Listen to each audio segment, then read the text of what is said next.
everyone, welcome back to my channel.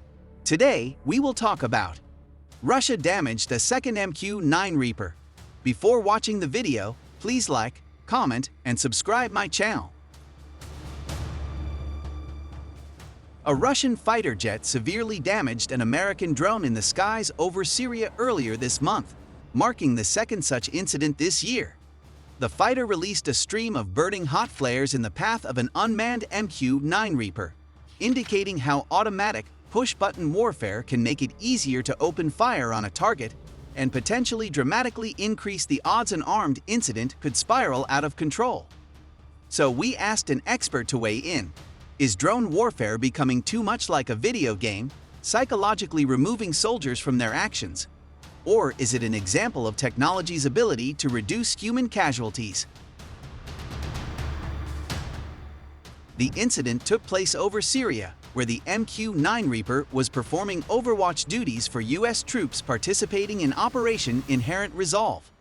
As the video above shows, the Su-35 flanker E fighter jet approached the unmanned drone from the rear and accelerated in front of it. Once in front of the drone, it released a stream of anti-missile flares.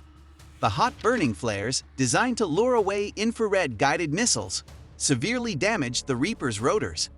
Despite the damage, the drone was able to safely land.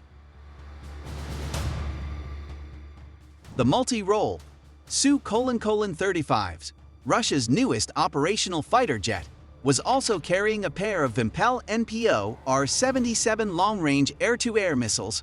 The R-77 is roughly equivalent to the American AIM-120 AMRAAM missile.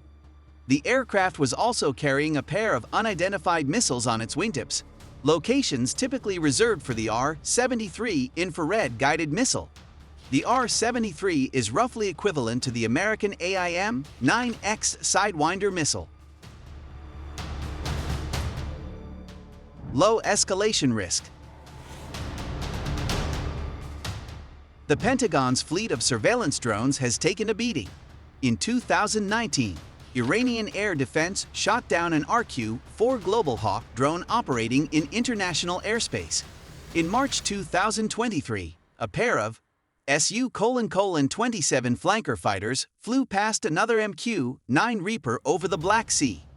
One of the Su-27s accidentally clipped the Reaper's propeller, damaging it to the extent it had to be intentionally crashed. Russia is bullying U.S. drones where it can find them, and is doing so in retaliation for America supporting Ukraine. In a broader sense, however, Russia is doing it because America can shrug off the shoot-down of a drone. No humans are endangered after all. An MQ-9 Reaper does not have a mom or a dad. It doesn't go to school, play video games, or prefer Domino's to Pizza Hut. It's a drone. Zachary Kallenborn, a drone expert.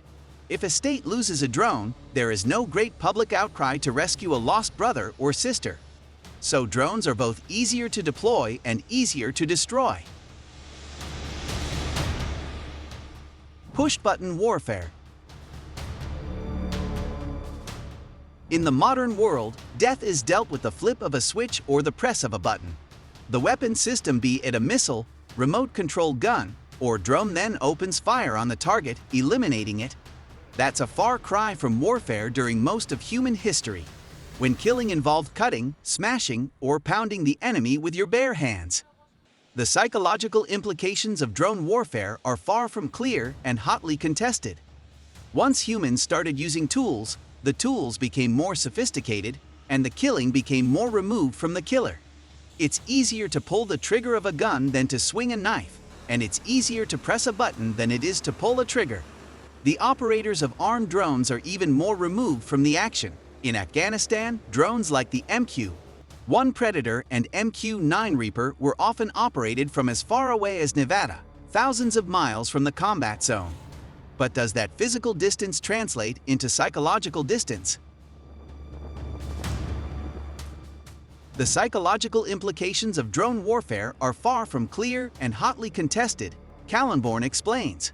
Although various academics argue drones turn war into a video game where soldiers kill easily without connection to the lives lost, other research, particularly recent studies, show drone operators are often more connected to realities on the ground. Soldiers become soldiers to protect and serve, Kallenborn continues. Their training and experiences should, and often do, encourage them to connect with the soldiers around them. Watching your buddy from boot camp risk their life in a war zone thousands of miles away might connect drone operators more directly to the lives lost and saved compared to, say, an artillery operator in theater who may be physically close to the action, but has no way to see the results of their shell blasting apart an enemy position. Remote-controlled warfare extends beyond armed drones. This summer, during the Wagner revolt against Moscow, the mercenary group emphatically stated it did not want to open fire on Russian troops manning checkpoints. There was no direct Russian-on-Russian ground fighting. Wagner troops did, however, open fire on Russian aircraft, shooting down 7 helicopters and fixed-wing aircraft, killing a total of 29 aircrew. Although there was no public explanation for the aircraft shootdowns, one theory is that it's easier to see an airplane as, well, an airplane and decide to shoot it down, rather than consider the people inside. The decision to kill is even more removed when the airplane is a mere radar track on a computer screen. The takeaway: nations can take risks with unmanned aircraft, like drones they can't take with manned aircraft.